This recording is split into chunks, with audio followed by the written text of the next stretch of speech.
Meus irmãos, eu mandei mensagem nos grupos da igreja, né? Lembrando o horário do culto para os irmãos, nós estamos nesse período adaptado nos horários dos nossos cultos, né? Por conta as festividades que estão tendo aqui no bairro. E eu lembrei os irmãos também que hoje seria o último sermão da série Natal, né? O Natal aos olhos de quem viveu. Muito obrigado. Obrigado, Deus abençoe.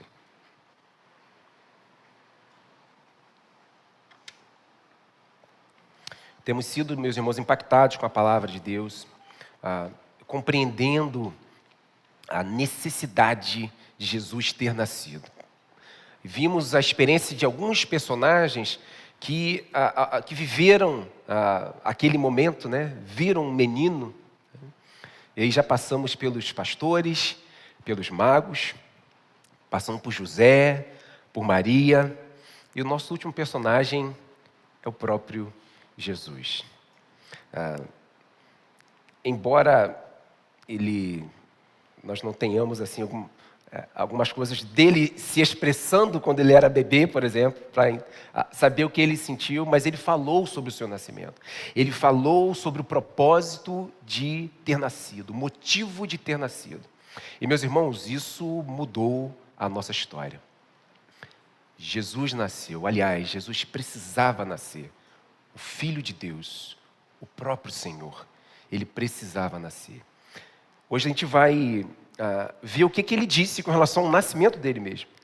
Por que ele esteve entre nós? Por que o Verbo se fez carne e habitou entre nós, cheio de graça e de verdade. E vimos a sua glória como a glória do unigênito do Pai. O próprio Deus entra na história. Isso tem um motivo, isso tem um porquê. E a gente vai conversar um pouco sobre isso hoje. Quero te pedir a abrir sua Bíblia em João, capítulo 18, versículo 37. João, capítulo 18, versículo 37. Eu vou pedir para que você mantenha a sua Bíblia aberta. Hoje nós vamos citar vários outros textos. Nós vamos também citar alguns textos próximos aqui a esse que nós vamos ler hoje. Hoje é somente um versículo, mas se você quiser, à medida que eu for citando alguns textos aqui, acho que vai ser legal você abrir sua Bíblia ou a sua Bíblia no aplicativo para você ir acompanhando e constatando tudo isso que nós vamos dizendo através da palavra do nosso Deus. A palavra de Deus diz o seguinte: então você é rei, disse Pilatos. Jesus respondeu: tu dizes que sou rei. De fato, por esta razão nasci e para isto vim ao mundo, para testemunhar da verdade.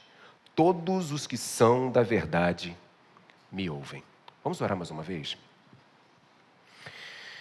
Obrigado, Deus, pela tua palavra. Pedimos que o teu Espírito Santo venha falar aos nossos corações de um modo muito especial. Na realidade, Deus, nós suplicamos isso ao Senhor. Nós rogamos isso ao Senhor.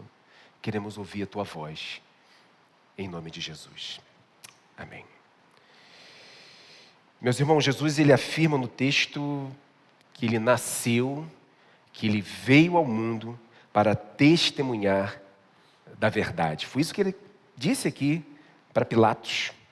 Aqui Jesus está prestes a ir para a cruz.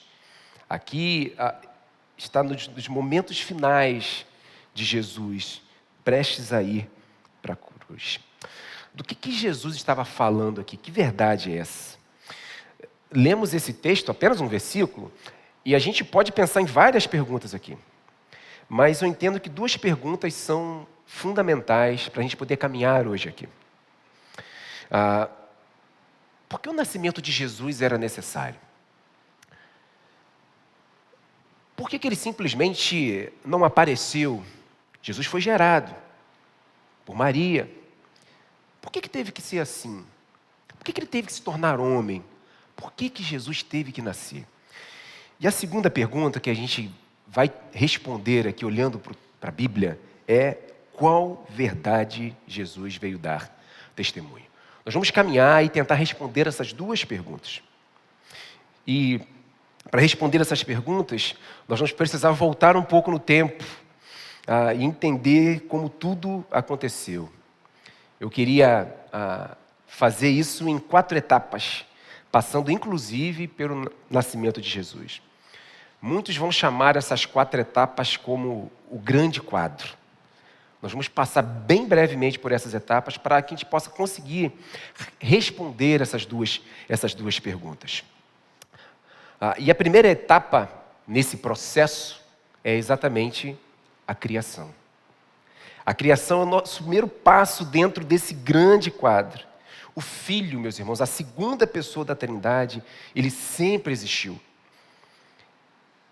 É o que diz João 1, de 1 a 3. No princípio era aquele que é a palavra. Ele estava com Deus, e quando está dizendo que aquele que é a palavra, está se referindo ao próprio Jesus. Ele estava com Deus e era Deus. Ele estava com Deus no princípio.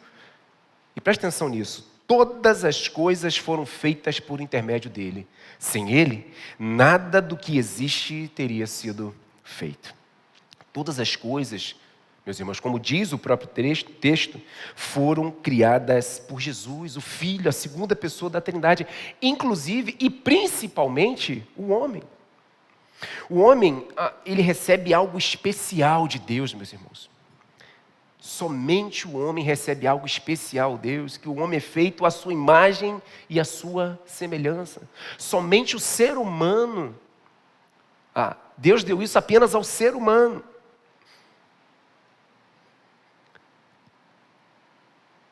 O homem recebe de Deus algo precioso.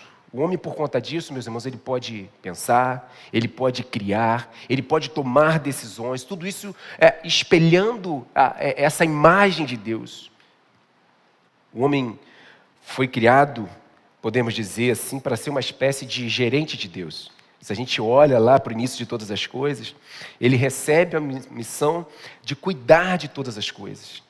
O homem recebe a missão de cuidar de tudo aquilo que Deus criou. Ele poderia pensar, Deus deu ao homem a tarefa de dar nome aos animais. Ele se relacionava. A essa altura da história, já existia o homem e a mulher, e eles se relacionavam perfeitamente com Deus. O homem se relacionava perfeitamente um com o outro, e ele se relacionava perfeitamente com a criação. É o que nós chamamos de mandato. Existem 3 mandatos dados ao homem. E esses mandatos têm a ver com como ele se relacionava. E isso era perfeito. O mandato espiritual é como o homem se relacionava com Deus. O mandato social é como o homem se relacionava com o seu próximo, com o outro.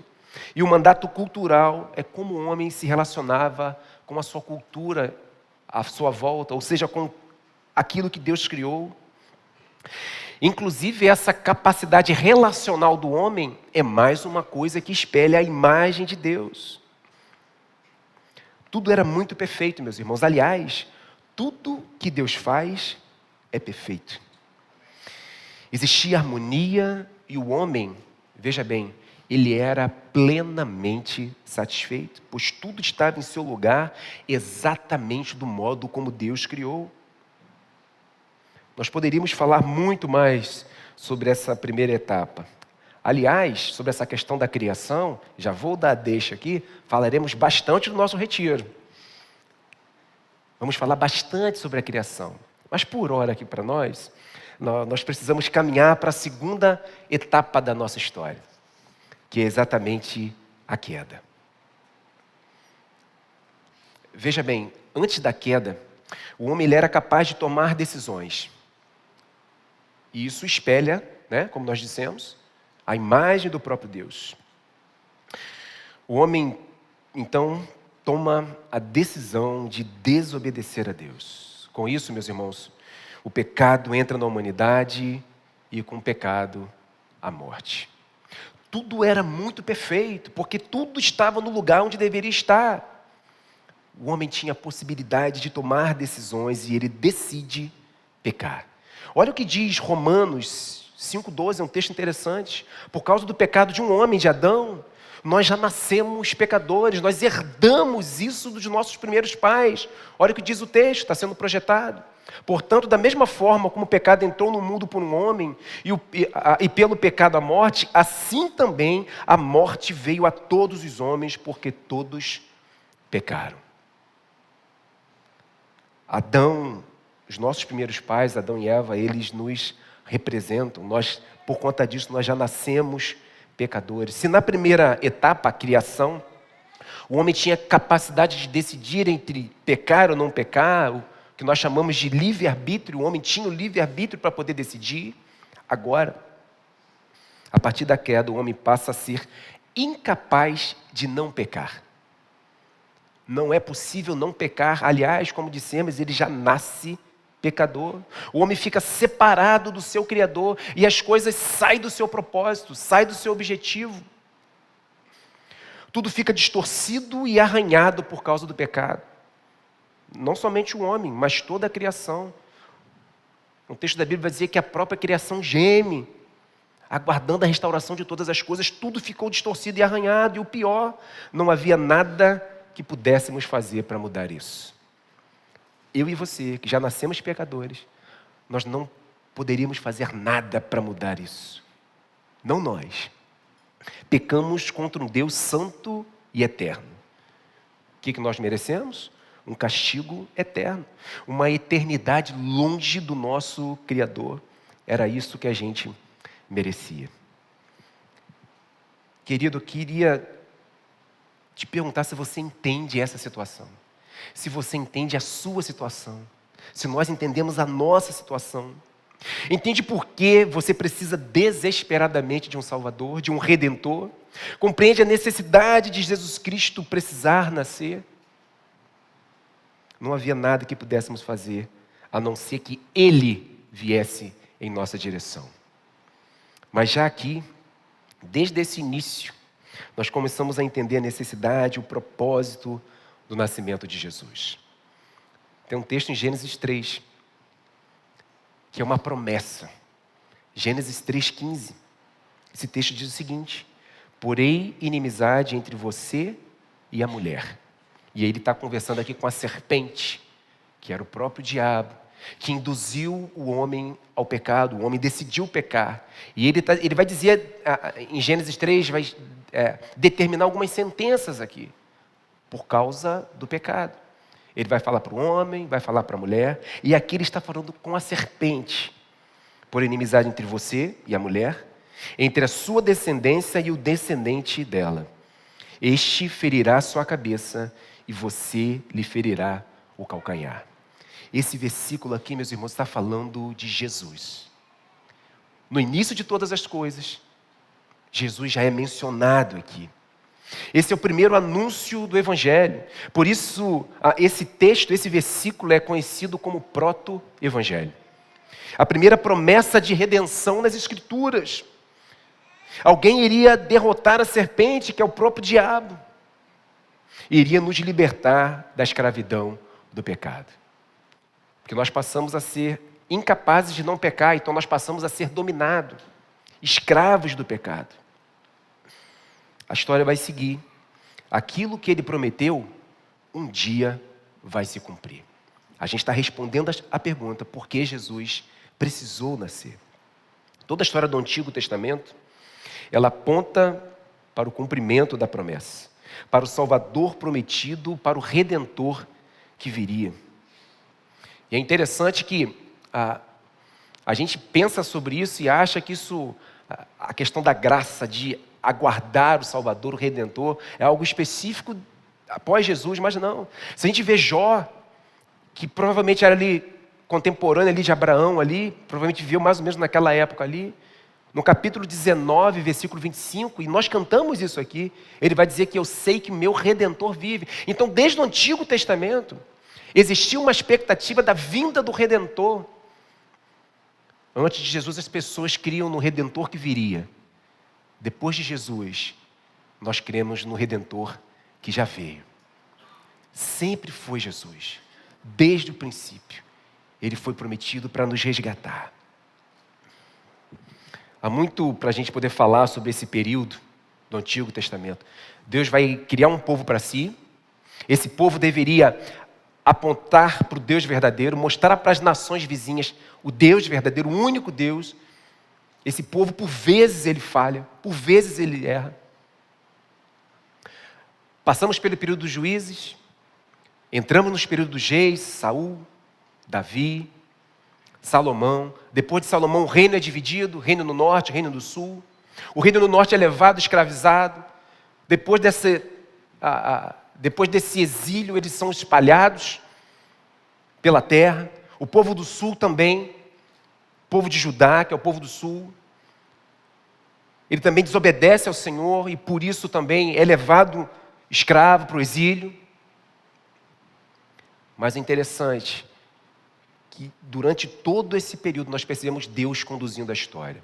O remanescente, ele continua. E desse povo que Deus escolheu para ser seu, viria aquele que iria nos resgatar, viria o nosso Redentor. Deus nunca perdeu o controle das coisas. A história diz isso. A gente olha para o Antigo Testamento e vê que tudo aponta para Jesus, o Redentor, o Salvador prometido. E nós entramos aqui na nossa terceira etapa, que é a redenção. Meus irmãos, se na primeira etapa da criação um homem poderia escolher pecar ou não pecar, e na segunda um homem não tinha a possibilidade de não pecar, através da redenção, essa terceira etapa, o que Jesus exatamente veio fazer, veio nos redimir, veio redimir o homem a todo aquele que o confessar como Senhor e Salvador. Ele está livre da escravidão do pecado. Essa é a terceira etapa também do estágio do pecado. O pecado ainda existe, o pecado ainda está à nossa volta, mas aquele que foi resgatado e redimido pelo Filho, por Jesus Cristo, o pecado não tem mais poder sobre ele. Ele é livre da escravidão do pecado. Meus irmãos, a redenção significa libertação efetuada pelo pagamento de um resgate. Jesus, ele é o nosso resgatador. Por isso ele veio.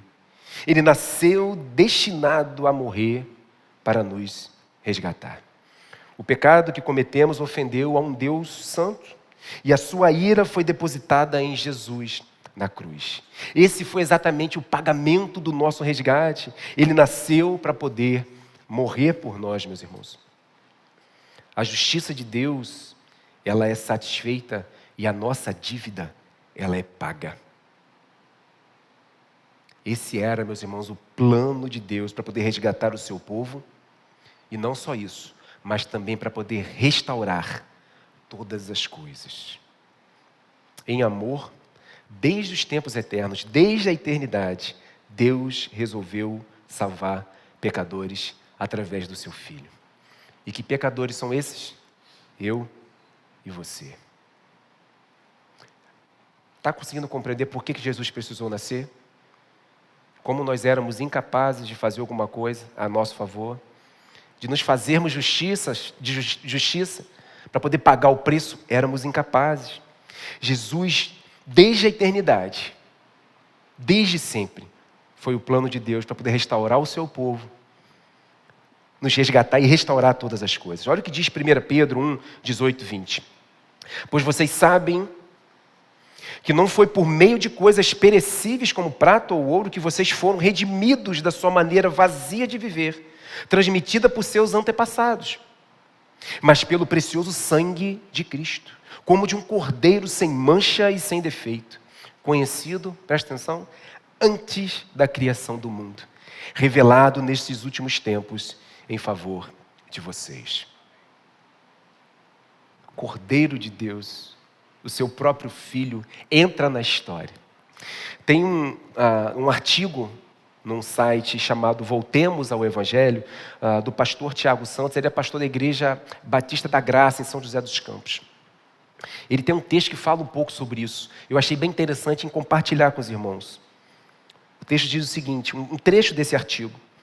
Jesus Cristo, o qual, sendo um com Deus o Pai, entrou na história, assumiu a natureza humana e viveu como homem, obedecendo toda a lei e cumprindo toda a justiça de Deus o Pai, a ponto de oferecer-se a si mesmo como sacrifício e propiciação a Deus em favor dos homens, justificando os pecadores que se achegam a Ele, movidos pela ação do Espírito de Deus que os regenera, em arrependimento e fé, sendo reconciliados com Deus e adotados em sua família. Meus irmãos, essa é a história do Evangelho.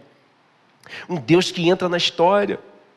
Meus irmãos, você compreende por que Jesus nasceu? Precisava ser como um de nós. Por isso, nascer de uma mulher, como diz a profecia, o descendente da mulher vai pisar na cabeça da serpente. Percebe como as coisas estão conectadas? Como nós somos incapazes? Tinha que ser um de nós, mas precisava ser uma pessoa perfeita, coisa que nós não somos. Alguém que cumprisse toda a lei, que nós somos incapazes. Alguém que não pecasse, coisa que nós também somos incapazes. Mateus 5,17 vai dizer que não pensem, Jesus falando, Sermão do Monte, não pensem que vim abolir a lei ou os profetas. Não vim abolir, mas cumprir. Jesus cumpriu toda a lei. Nós éramos incapazes de fazer isso, meus irmãos. Por isso, graça, nós não merecemos. Ele também não pecou.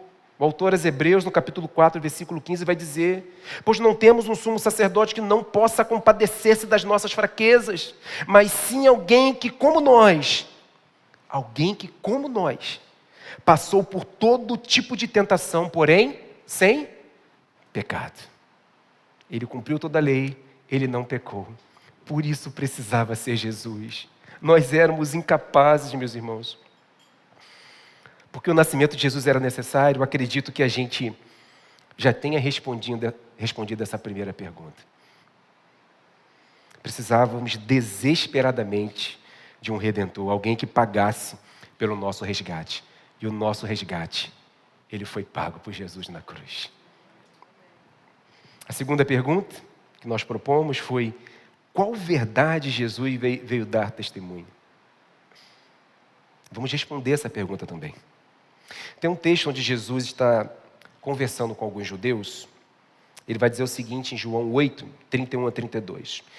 Disse Jesus aos judeus que haviam crido nele: se vocês permanecerem firmes na minha palavra, verdadeiramente serão meus discípulos e conhecerão a verdade, e a verdade os libertará. Então, meus irmãos, essa verdade que Jesus falou que veio dar testemunho é uma verdade que liberta.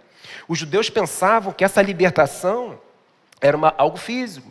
Tanto que eles vão dizer no versículo seguinte: olha, nós somos pais de Abraão, nós somos filhos de Abraão.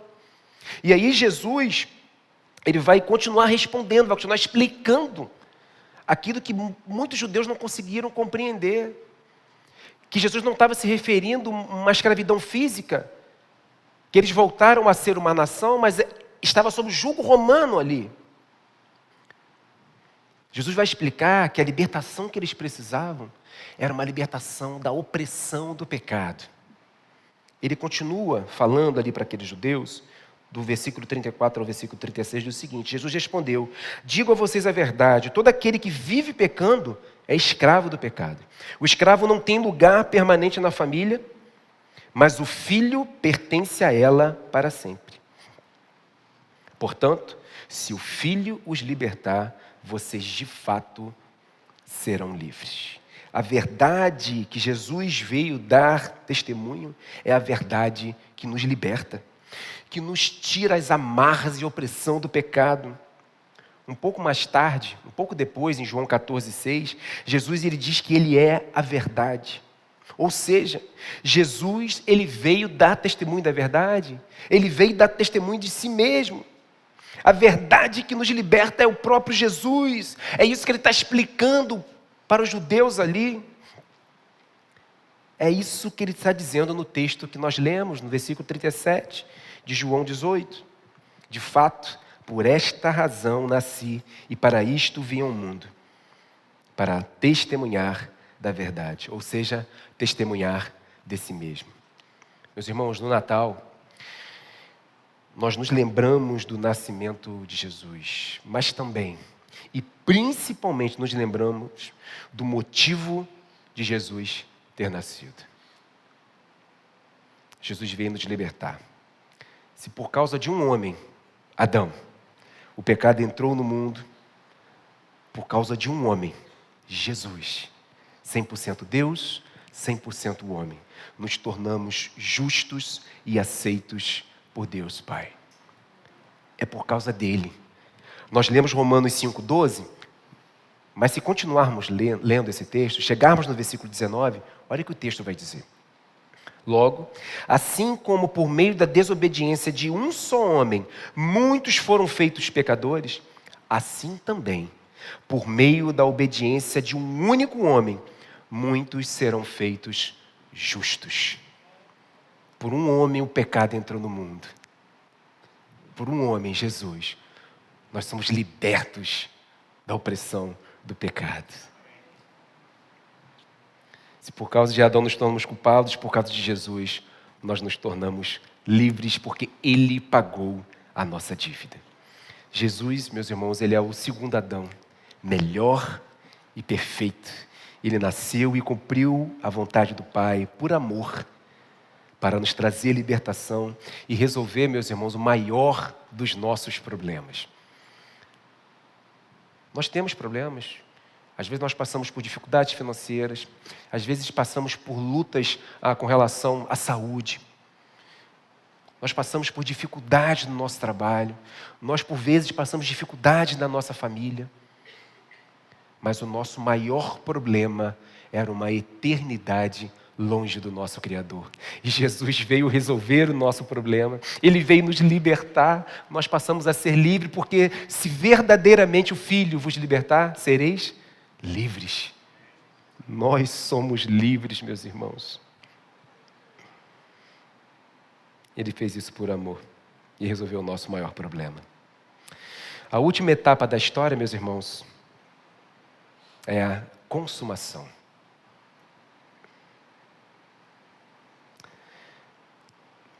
Criação, queda, redenção e consumação. No primeiro estágio, o homem poderia decidir pecar ou não pecar. No segundo estágio, o homem era incapaz de não pecar. No terceiro estágio, embora convivamos ainda com a presença do pecado, ele não domina mais aqueles que foram resgatados por esse preço pago por Jesus. Então o pecado não nos domina mais, esse é o terceiro estágio. E no quarto estágio, na consumação, seremos incapazes de pecar. Não vai existir mais o pecado. Esse é o quarto estágio, a consumação. Com o seu nascimento, Jesus estabeleceu o seu reino. Porém, Ele não estabeleceu o seu reino totalmente, mas quando Ele voltar, o seu reino estará completo. Por enquanto estamos no que muitos dizem, né? No já, mas ainda não. O texto que nós lemos, voltando ao nosso texto, ele começa com uma afirmação de Pilatos. Lembram o texto? Então, você é rei. Pilatos disse. Mas Jesus já havia respondido isso a ele no versículo anterior. Jesus havia dito que o reino dele não era deste mundo. Está com sua Bíblia aberta? Volta aí um pouquinho no versículo 36. Nós demos o versículo 37, não é isso? Olha o que diz o versículo 36. Disse Jesus: o meu reino não é deste mundo.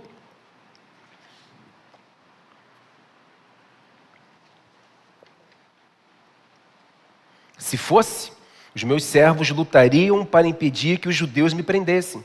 Jesus está preso aqui, prestes a ser crucificado nesse momento. Mas agora o meu reino não é daqui. Fará parte desse reino, meus irmãos, aqueles que vão se render a essa verdade. E conhecereis a verdade, e a verdade vai libertar vocês.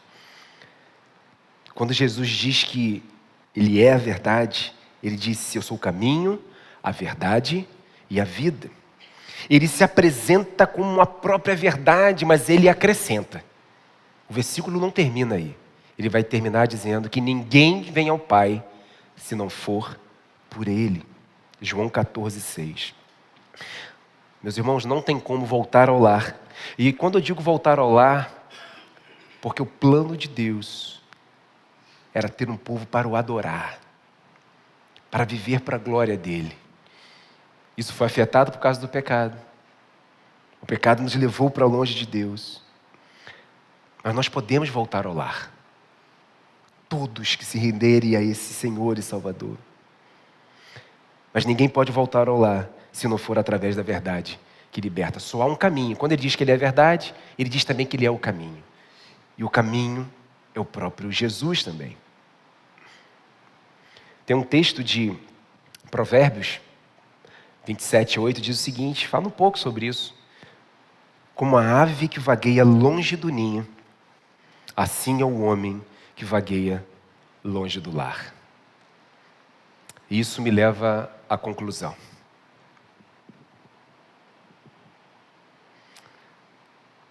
O final do versículo que nós lemos, versículo 37, termina dizendo o seguinte: todos os que são da verdade me ouvem. Jesus ele disse algo semelhante quando ele vai se comparar ao bom pastor. João 10:27 diz o seguinte: as minhas ovelhas ouvem a minha voz, eu as conheço e elas me seguem. Se no texto que nós lemos, Jesus vai dizer que todos que são da verdade me ouvem, ele, como bom pastor, vai dizer que as minhas ovelhas me ouvem e me seguem. Elas me conhecem. Mas eu preciso conhecer essa verdade. Eu preciso trilhar esse caminho. E esse caminho é o próprio Jesus. O versículo 38, o versículo seguinte ao que nós lemos, o nosso texto principal, Pilatos vai fazer uma pergunta para Jesus. Acompanha na sua Bíblia. O que é a verdade? Mas olha que interessante. Ele faz a pergunta, mas sai. O que é a verdade? Perguntou Pilatos. Ele disse isso e saiu novamente para onde estavam os judeus. Pilatos pergunta sobre que verdade é essa, mas ele não quer ouvir qual é a verdade. Ele sai.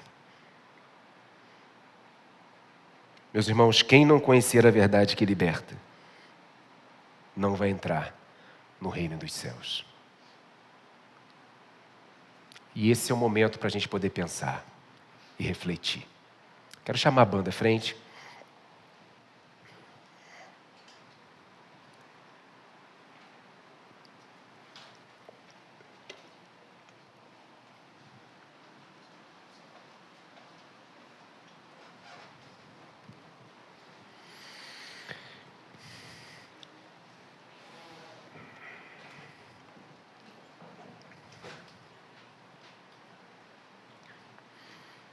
Talvez você que está aqui esteja diante de uma oportunidade.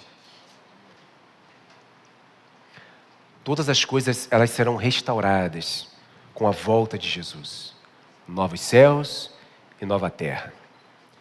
No próprio texto de João 14, ele vai dizer que precisava ir, ou seja, ele precisava passar por tudo que ele iria passar, mas ele estava indo para poder construir um lugar. Vou para construir um lugar, para que onde eu estiver, estejais vós também. Mas eu preciso me render a essa verdade. Só há esse caminho. E talvez hoje seja uma oportunidade para você refletir sobre a sua vida. Talvez hoje seja a sua oportunidade de se render a essa verdade. Se esse é o teu caso, eu estou à sua disposição para a gente conversar logo após o culto. Talvez te explicar mais algumas coisas. Esse também é um ponto de reflexão, talvez para você que já se rendeu a essa verdade, mas está devagar, está distante do seu Criador. Você que compreende essa verdade, também é uma oportunidade para você refletir, orar ao Senhor e pedir a Ele para poder restaurar, acender o fogo do seu coração. Para que você viva uma vida para a glória dEle. Porque, meus irmãos, quando tudo estava perfeito, era quando tudo estava no seu lugar. E o nosso lugar é através de uma vida de adoração a esse Deus. Quando Ele voltar e restaurar todas as coisas, viveremos eternamente o adorando, nesse lugar que Ele foi preparar. Então reflita sobre isso. Que você possa refletir sobre isso e que você possa ser grato a Deus, porque Ele enviou o seu próprio Filho para nos libertar. Meus irmãos, Jesus nasceu e isso mudou a nossa história, isso mudou a nossa vida. Desejo a todos um Feliz Natal, lembrando não só que Jesus nasceu, mas o porquê que Ele nasceu. Desejo isso a você, que você se lembre não só hoje, não só nessa época, mas que você lembre sempre. Jesus nasceu para pagar a nossa dívida. E que Ele possa nos abençoar. Deus te abençoe.